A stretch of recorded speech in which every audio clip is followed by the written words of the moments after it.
Се е подготвено за почетокот на летната турнеја на Битолскиот камерен оркестар.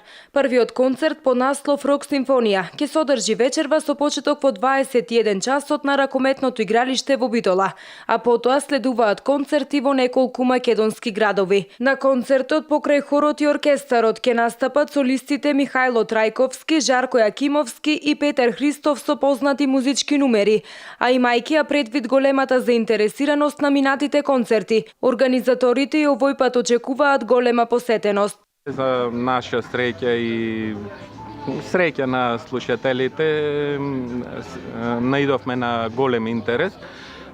Годинава го повторуваме тоа што беше минатите години. Се свират едни од најпознатите рок numeri, балади, поживи композиции, што се однесува до заинтересираноста која ја спомнав.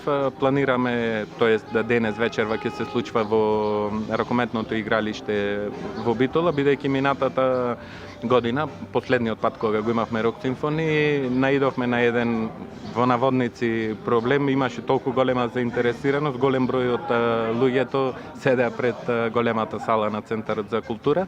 Од тие причини се одлучивме да биде во ракометното игралиште, па сега се надеваме дека ќе биде многу подобро од минатиот пат и дека сите кои сакат да го посетат и да го видат ова збиднување ќе имаат можност да бидат пред нас, заедно да уживаме во целот тој спектакл. Битолскиот камерен оркестар, кој веќе 4 години работи под покровителство на националната установа Центар за култура Битола, во текот на јули ќе одржи концерти во Штипка, Вадарци во Скопје, каде со концертот Рок симфонија ќе биде затворено во годинешното Скопско културно лето.